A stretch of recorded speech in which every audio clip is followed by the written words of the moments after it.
Welcome everyone to a new semester. I hope that everyone is looking for Essentials of American Politics, which I simply call American Government or Political Science 1. Once in a while in face-to-face classes, I've had people come into the wrong class, but I'm assuming that everyone is here because you want to be. I'm kind of proud of myself. I'm not very technological, so for those of you who are a little nervous about your technological skills, I don't even know how to make a PowerPoint, for example. The computer that I am recording this lecture from is brand new. My son and daughter took me down to Best Buy in Modesto, and I bought this 2 days ago. Last semester when the pandemic hit, I used my son's machine to record the mini lectures. So uh, I'm going to be very, very generous and lenient with people who struggle with technology. In this first little mini lecture, and the format for the course is pretty simple. I am going to have a set of typed notes that is going to show up in your Canvas shell.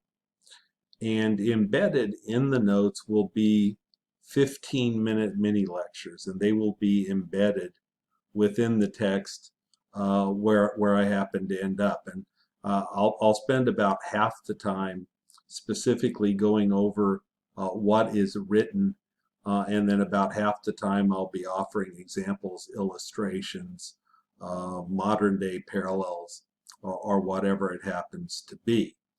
The opportunity to have face-to-face contact with me will come through office hours.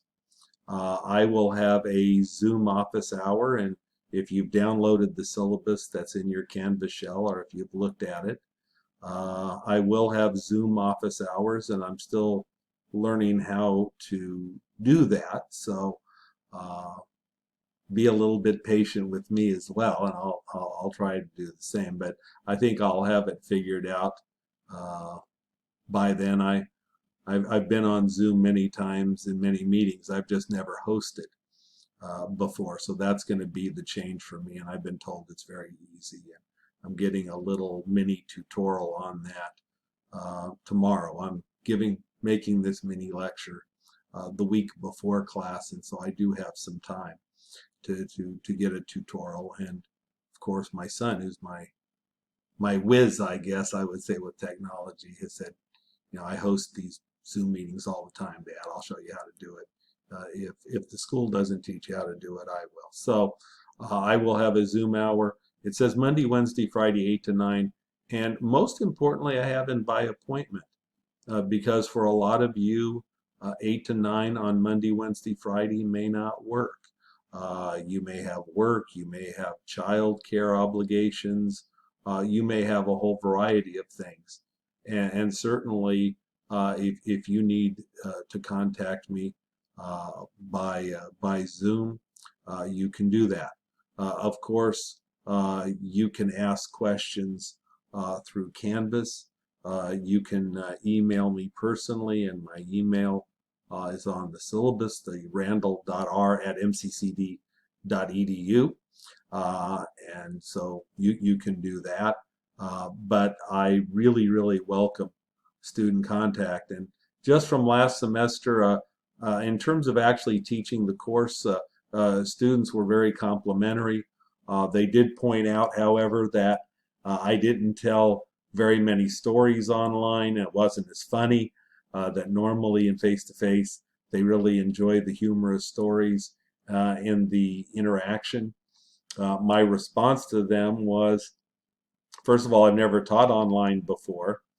I've taught face-to-face since the 1980s. In fact, the first course I ever taught as a teaching assistant was at UC Davis in 1983. So that'll tell you that I'm a dinosaur in my 60s.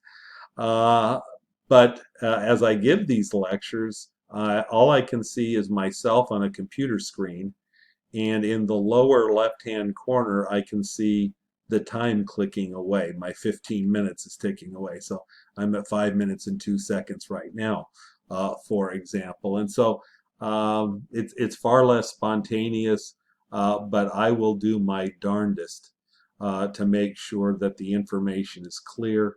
The notes will be very comprehensive. Throughout the mini lectures, I will give you a lot of clues, like sometimes I'll say, this is a question that will be in my test bank, and the way that the tests will go is that I will type in 70 or 80 questions, and the computer will randomly give you 50 of them. In an hour, you'll answer them. And students said that that was plenty of time, and that the questions really did reflect the lecture material. And so even though we have a book in here, and certainly I would urge you to read the book, whether you do the Revel quizzes or not, and I'll talk about that in a little bit, is up to you.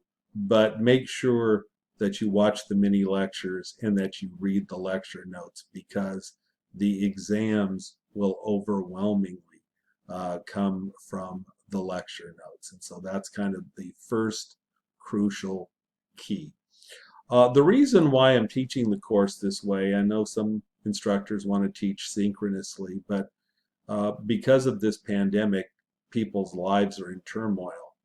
And I want you to have the opportunity to watch the mini lectures and look through the notes when it's convenient for you, not when it's necessarily convenient for me.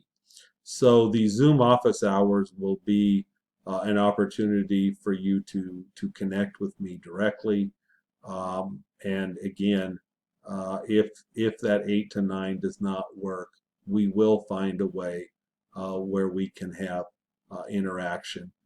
There also will be a mechanism online through the Q&A cafe where you can talk with me, or frankly with other students, and hopefully we will develop, and I have someone helping me with that, because again, I've admitted up front, I don't know very much about this. So I give the lectures, I upload them to YouTube, and then my colleague, and I'll give her credit, Dr. Shirley Kahlert in English, she does all the mouse clicks, and she takes it from YouTube and she puts it right into my Canvas shell for me. So I appreciate her help with that. So that's the start. Now I want to tell you a couple things about myself, maybe to make you feel a little bit more at ease. I don't think I'm the typical person to teach political science. According to the American Political Science Association, the average political scientist had one or increasingly two parents who went to college. I'm a first generation college guy. My mom dropped out of high school in 9th grade to marry my dad. So my mom did not graduate from high school, let alone go to college. My dad got kicked out of the 11th grade for knocking out his electronics teacher, and that's a Randall story that maybe during an office hour, if someone's interested in why did your dad knock out his electronics teacher, I kind of get why my dad was mad, but you don't knock your teacher out. So he didn't graduate from high school either. Of my 4 grandparents, 3 of them stopped school after the 8th grade. So only one of my 4 grandparents. And I knew all 4 of my grandparents well. In fact, when I got married, I was one of those rare people whose all 4 of my grandparents were still alive. So not only did none of my grandparents go to college, but only one of them even went to high school. So if you are a first generation college student, we have something in common. And I'm a huge believer in the community college. I went to the community college. I think that overall my best teachers were community college teachers. So I started at a JC in Modesto. I then went to a Cal State in Stanislaus and got my bachelor's degree. I then went to UC Davis, where I got my master's degree and where I got advanced to candidacy for my doctorate. So I experienced all three levels, and I'm a huge believer in the community college. My whole full-time college career has been teaching here. I do teach part-time at Cal State Stanislaus. In fact, I teach this course there as well.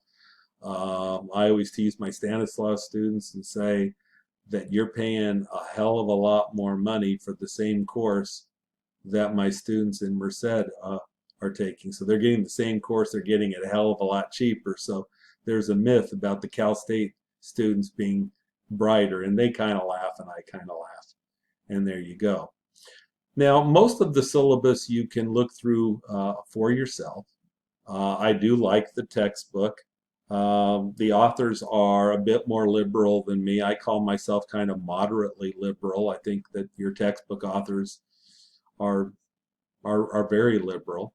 But I think the textbook is very well written, and if you take into account, you know what their bias is, and I'll disagree with them from time to time and take a little bit more moderate approach. I think it's very well written. I think it's easy to read. I think it's interesting, and a lot of textbooks aren't. And certainly, we can also discuss differences or similarities between me and the book. And so, the book's by Greenberg and Page. What you're really interested today is, how do I get an A in this course? Or maybe some of you who are a little less ambitious, how do I pass this course? The course are essentially exams, and it could change, but the way that I have it in the syllabus right now, and there's a big disclaimer that things could change because I do tend to fall behind, and I sometimes get carried away on a topic and I go a little bit long, but online it should be easier to get the material in. But right now I have 4 exams scheduled, and your grade will be based on the best 3 out of 4. So I will drop an exam, and the hardest exam is the first exam, because even though I'm going to give you all kinds of warning about what's coming, until you experience someone's exam, there's a certain amount of ambiguity about it. And so I want you to feel comfortable. You don't have to sweat that first exam. You're going to get to drop one of those 4 for sure. Now, if you decide to do the Revel quizzes that are embedded in the text, and they're on your Canvas shell under Pearson Revel, and if you do well on them, you can use it to replace one of those remaining 3 tests. So if we make the assumption that I have 4 tests in the course, then your grade would either be the best 3 out of 4 exams, or if you do well on the Revel, then you can use it to replace another exam. So your grade for the course would be your best 2 exams and your Revel if you do it, or your 3 best exams. There's good news and bad news to the Revel quizzes. The good news is that the quizzes are fairly easy. They're not timed. You can go in, you can look up the answers. That's wonderful. If you're willing to put in a lot of work, you can almost guarantee yourself an A. The bad news is there's a lot of work, there's a lot of questions, and so you're going to spend a lot more time doing those Revel quizzes than you will ever do preparing for one of the exams. So the good news is, if you're willing to put in a lot of hours, you can pretty much guarantee yourself one good grade. The bad news is that if you're not, if you get halfway in and you do like half of these quizzes, and then you say, damn, this is too much work, I don't want to do it, then you've wasted a lot of time. So I would look at the first chapter or 2, look at the quizzes, and make a commitment. If you're going to do them, commit early, do them, put a good grade in the book. If you know that you tend to procrastinate, you're not good at time management, or you just don't want to put in the work, then I would not do the Revel quizzes. In the next introductory syllabus, I'll talk more about the syllabus in the next mini lecture.